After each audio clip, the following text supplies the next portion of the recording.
Broadcasting live from the University of North Texas, this is NTTV Nightly News. Coming up, a major change to Donald Trump's cabinet.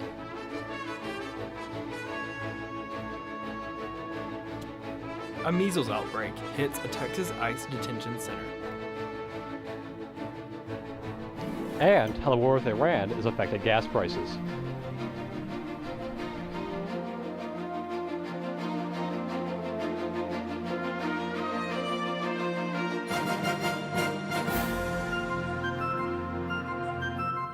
Good evening. Thank you for joining us on NTTV Nightly News. I'm Landry Brady. And I'm Melanie Garcia. Kristi Noem is out as the Department of Homeland Security Secretary. This after President Trump fired her on Truth Social today. Noem has faced growing scrutiny from Democrats and even Republicans over her handling of ICE law enforcement officers and ICE detention centers. Also, her alleged romantic relationship with her chief advisor. She's been grilled repeatedly about her agency's advertising campaign that reportedly cost over $200 million. Lawmakers have been up in arms over her recent decision to pause TSA pre-check during the DHS funding lapse. To take her place, President Trump is nominating Senator Markwayne Mullin of Oklahoma. However, Noem won't be out of a job for too long. Trump plans to make Noem a special envoy for the Shield of the Americas. This is a new security initiative that will focus on the Western Hemisphere. Democrats in Congress are pushing to shut down an immigration detention center in West Texas because of a measles outbreak. At least 14 active measles cases have been reported at Camp East Montana in the tent camp at Fort Bliss in El Paso, in the largest ICE facility in the country. It's holding more than 3,000 immigrants. More than 100 people in the facility are being isolated due to the outbreak. Democrats say this is a risk to people living in El Paso since the detainees are being quarantined at local hospitals. President Donald Trump plans to endorse one of the Republican primary candidates in Texas. Trump will choose between Senator John Cornyn or Attorney General Ken Paxton for the runoff election in May. The runoff is set to become more expensive, and Trump said that cannot happen, which is why he's stepping in to make an endorsement. The total of 4.3 million Texans voted in both the Democratic and Republican primaries, with more than 2 million going to the Republican side.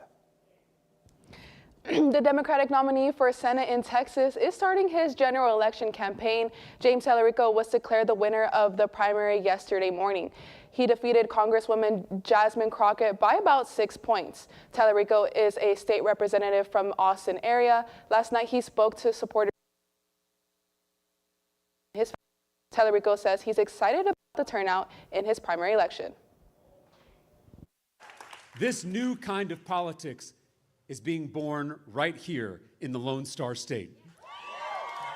The number of young people who showed up to vote in this election is unprecedented. The number of Texans who have never voted before but showed up in this election is unprecedented.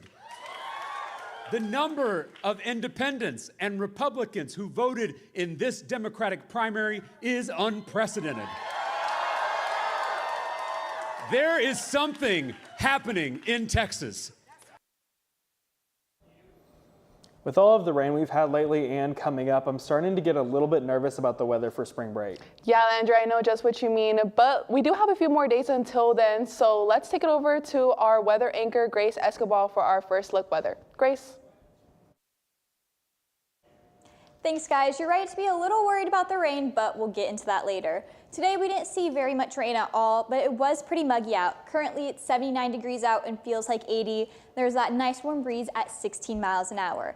Tonight, the temperature is going to drop just a little bit, getting down to 67, with the breeze staying around the same at 15 miles an hour.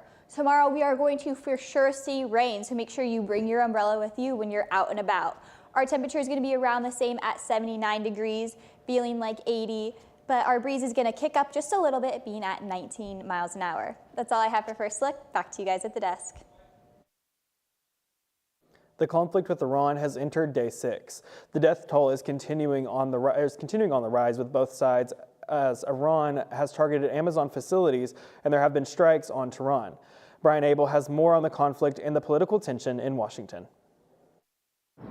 As the conflict enters its 6th day, the war in Iran is expanding and further drawing in U.S. allies. We're working with the Americans in the deployment from our bases. Fresh waves of Israeli strikes setting off explosions in Tehran and in Lebanon. Iran firing missiles at Israel and targeting an Amazon data center in Bahrain and 2 Amazon facilities in the United Arab Emirates. With the spread of violence, the death toll rising. More than 1,200 people killed in Iran since Saturday, according to state-affiliated Islamic Republic news agency. The Pentagon identifying the remaining 2 of the 6 U.S. service members killed in Operation Epic Fury as 45-year-old Major Jeffrey O'Brien and 54-year-old Chief Warrant Officer Robert Marzin. As the security situation for civilians abroad grows more dire, some flights in the Middle East are resuming, along with the first U.S. facilitated charter flights carrying Americans home Tuesday. Our highest priority is allowing this to safely happen. Those evacuated Americans returning to political turmoil as Democrats in Congress question the justifications provided for striking Iran in the first place. The president had a feeling, again, based on fact, that Iran was going to strike the United States, was going to strike our assets in the region. They have given no coherent plan as to what was the imminent threat. Senate Republicans Wednesday rejecting a resolution to rein in Trump's war powers. A similar vote in the House expected Thursday. In Washington, Brian Abel. The war with Iran is also having an impact here at home. Gas prices have increased exponentially since the war began. Live reporter Nick Stoccolosa is out in the field with more information on this story. Nick. Thank you, Landry. I'm here at 7-Eleven where the gas price is currently $3.19 per gallon. Much more expensive than it was last week when I filled up my car. Across the country, gasoline prices are now the highest they've been since April last year. Just overnight, gas prices jumped 11 cents, the biggest jump we've seen since 2022. According to the latest numbers from AAA, the national average for a gallon of gas is now $3.25, and diesel is now $4.20. Prices are rising here in Texas too, with the state average per gallon now being up to $2.87. All this is because Iran holds the 3rd largest oil reserves in the world, and now the war has limited our oil supply. Iran has also been opening fire on some ships in the Strait of Hormuz, where over 20% of the world's oil is shipped through. The White House has stated that the fighting is still in its early days, so that we can expect that these gas prices will continue.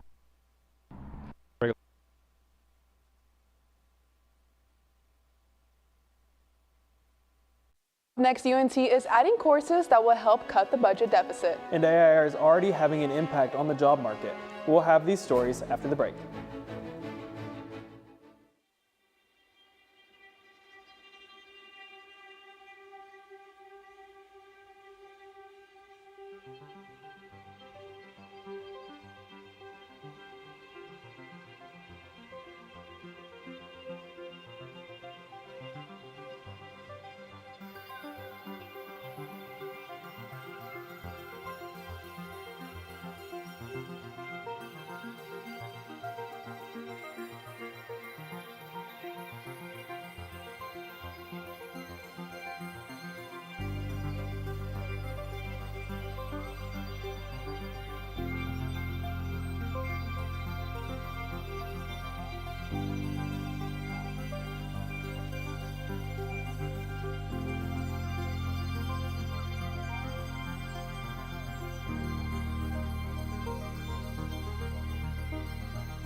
A new classroom model is coming to UNC in the fall. President Harris Keller announced last week that the university is adopting what is known as a flipped classroom hybrid learning model. This will help alleviate the university's $45 million deficit for the fiscal year. The new model will add 40 new flipped courses, mostly introductory, that combine multiple sections into a single online lecture. Then students will divide into smaller groups that meet weekly to provide an active engagement environment. Registration opens next month, where students can sign up to try the new model. UNT students need a breather more than ever at this time of year. Good thing spring break is right around the corner. Whether you're traveling or staying in, it's important to stay safe when you're having fun. NTTV's Camden Rinsink is live with some more helpful tips. Camden? Thank you, Landry. It's midterm season here at UNT. Students everywhere are trying to cram for exams and turn in last-minute assignments. Next week, campus will be a ghost town. No matter what you have planned for the break, make sure to stay responsible. The website Collegiate Parent has some safety tips. Wear sunscreen and stay hydrated. If you decide to drink, limit yourself. Only have 1 drink an hour and no more than 2 to 4 a night. If you're traveling or going out with friends, only drive when you're sober and well rested. Keep your ID with you and follow local laws. It's nice to show off fancy jewelry and clothes, but keep that at home and avoid booking rooms on the first floor to keep intruders away. Last but not least, keep an umbrella with you just in case. Grace has our forecast for next week's spring break. Thanks, Camden, and you're right about keeping an umbrella on you. We're going to be seeing a lot of rain over the next couple of days.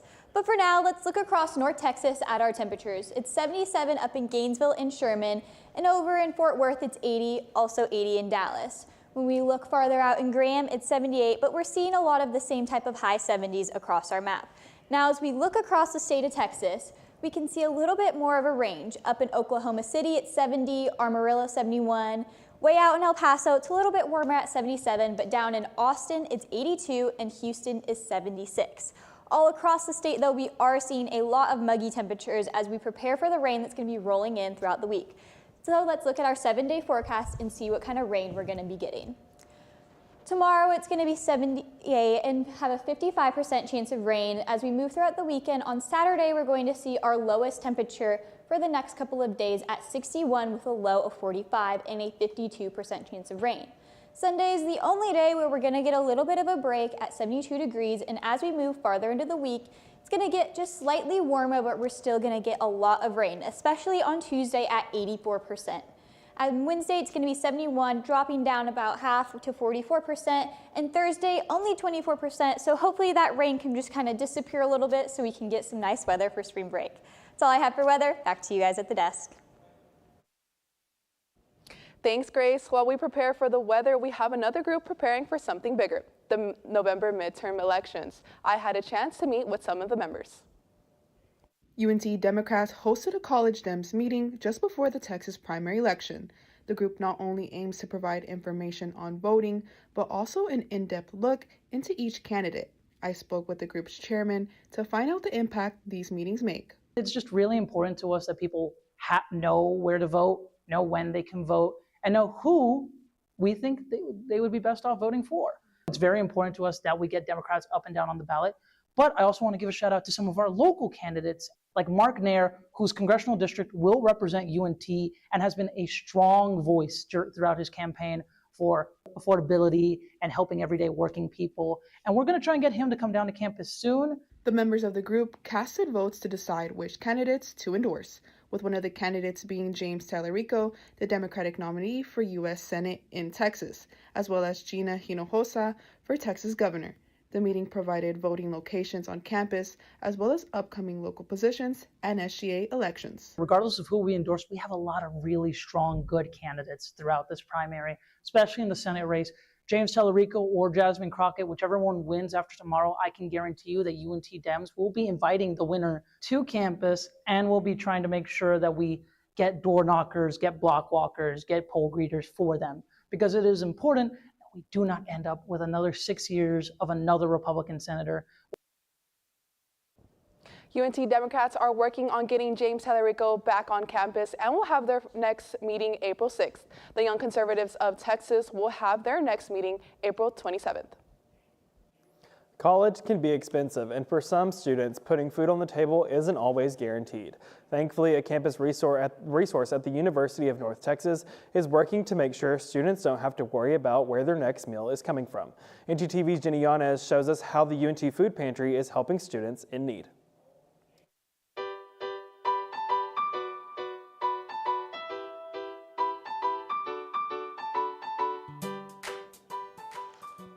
Thanks, guys. Many college students are balancing tuition, rent, and everyday expenses. For some, that can make affording groceries a challenge, but the food pantry at the University of North Texas is stepping in to help students get the support they need. Take a look. The UNT Food Pantry, located inside Crumley Hall, offers free groceries and hygiene products to any student in need. The pantry focuses on access to nutritious options, from fresh produce to pantry staples, so students can maintain a healthy diet even on a tight budget. I'm Cody Kimpton. I am the Student Services Coordinator for the Diamond Eagle Student Resource Center.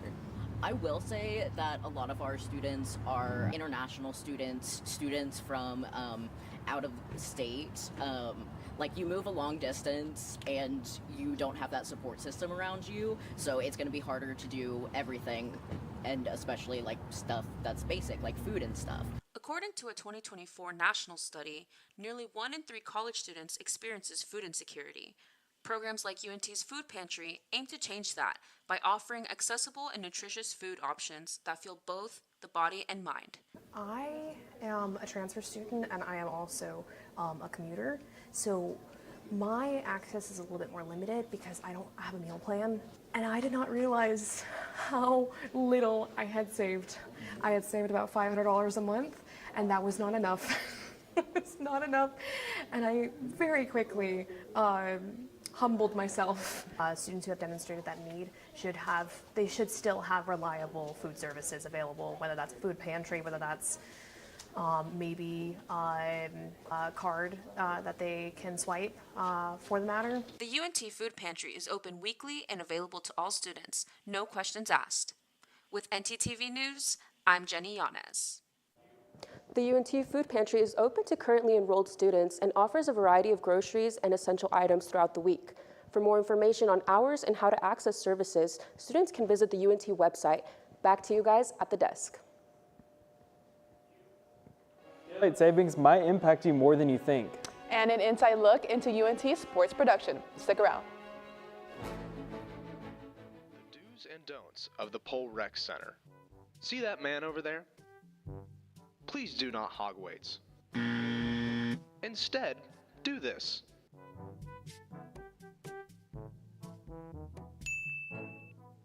Another important part is having an attentive spotter. See, here is an example of a non-attentive spotter. Instead, do this.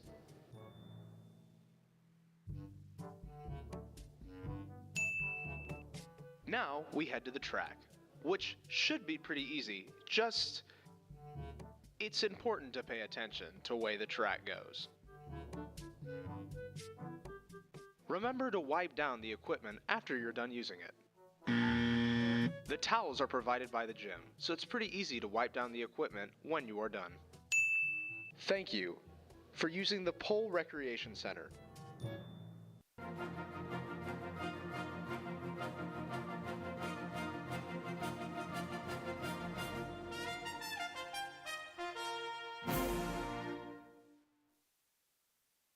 Seniors are 2 months away from hitting the job market, and AI is only making it harder on college graduates getting a job. After graduating, only a small percentage of them will work full-time within their fields due to AI dominance. CNN's Claudia Puente has more. Internships. For college seniors like Omari Emmanuel, the path from the classroom to a career isn't as clear as it used to be. It's a very competitive cycle. And having to hear my friend, who was also just a recently finished freshman, having to recruit for junior year summer internship, that was when I sort of had an epiphany of having to take the process very serious. Emmanuel is not alone. New data from Cengage Group shows only 30% of college graduates landed a full-time job in their field last year, with AI automating tasks that used to be entry-level. Staff at Queen's University's Center for Career Development say they're now helping students navigate fewer jobs and higher employer expectations. I remember having to book so many appointments to be able to meet with a career coach to streamline my processes in college. In this day and age, it's not enough just to write a good resume and cover letter. What we're constantly doing is educating ourselves on trends in applications, in what employers are looking for. For Emmanuel, that meant he had to do more to stand out, like leaning on internships to help bridge the gap AI is creating. I wish I could have genuinely done 4 internships, but obviously that's not possible. I think it's very, very important to start early as a college student in the recruiting process to be able to get full time, because I think that opened my eyes into really what career I'd like to do and what I'm interested in. While AI has replaced some entry-level jobs, they also have created a demand for roles that require people to utilize AI. In fact, UNT's plans to launch an AI undergraduate degree in AI this fall. As data centers continue to multiply across Texas, a new program is equipping college students programs for AI-related jobs. Texas State Technical College in Abilene now has an evening program that's preparing students for careers ranging from entry-level to advanced positions. The college says this program will help build a skilled local workforce in a region that's seeing a growing number of advanced digital and AI systems. I saw a really big need coming down the road, and I was like, hey, we need to get ahead of this. So we developed a program. There's a lot of contractors and subcontractors out there that really need a ton of help right now. And it's our way of taking Abilenians and upskilling them so we don't have to bring outside people in. Abilene is 180 miles west of Denton. It is the site of the project called Stargate, which is a $500 billion plan to build data centers for AI models like ChatGPT. My favorite time of year is upon us, and the first sign of it is daylight savings time. Yeah, I agree, Landry. It's always a reminder that spring and summer are just around the corner. Yes, and our segment anchor, Riley Oldenburg, is in studio to make sure everyone is prepared for this upcoming time change. Riley?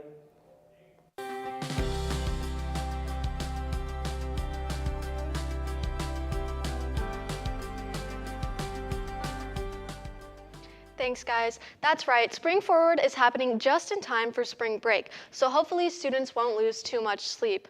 Unfortunately, though, many still have to go to work or school the next day. 55% of Americans report feeling tired, according to a study done by the American Academy of Sleep Medicine. So it is important that you follow the right procedures to prepare for this. CNN's Mandy Gaither has more.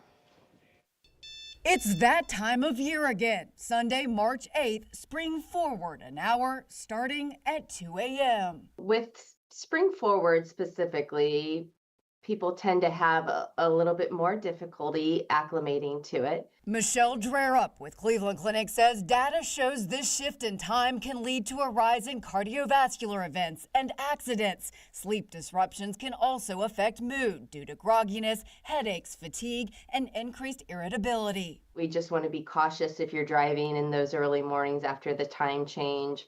Sometimes people may decide like, okay, I'm going to on that Monday morning, I'm not going to schedule anything that takes, a lot more focus or high kind of, attention tasks. Drerup says preparing now before the time change is key. Start by gradually adjusting bedtime and wake time. Go to bed 15 to 20 minutes earlier and wake up 15 to 20 minutes sooner.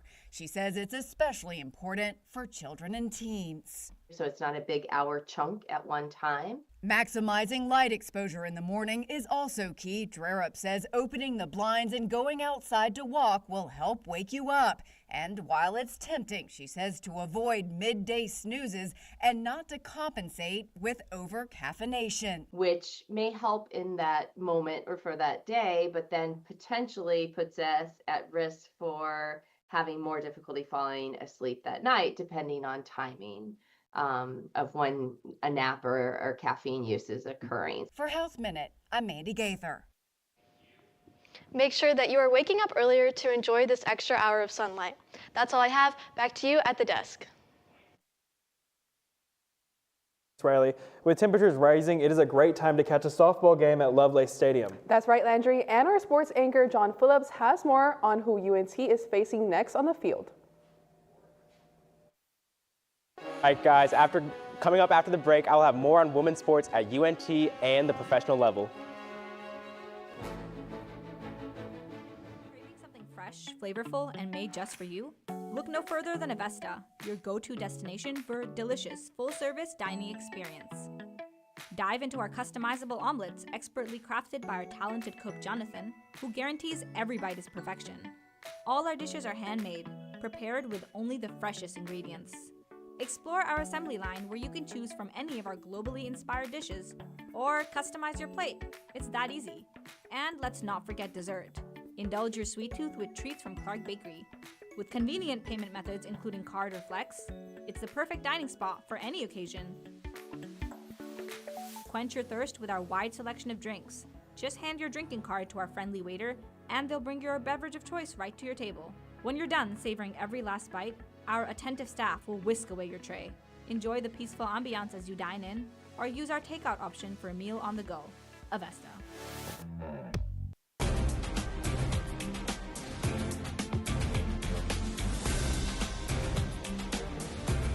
Students are a vital part of the media coverage here at UNT. At NTTV, you see us cover the news, create entertainment, and cover sports. We also work behind the scenes to make these things possible. NTTV's Jeremiah Patterson went into how students balance these responsibilities with college classes. The lights, the crowd, the big moments. What fans see on game day is only half the story. Behind every highlight is a team calling shots, adjusting cameras, and making split-second decisions. But most importantly, they're students. And I see big old table that says ESPN format. I'm like, and I was like, ticket. That's oh yeah, the way let's in. get right. Now these students spend hours behind the cameras, running graphics, and managing live broadcasts, all while balancing classes and deadlines.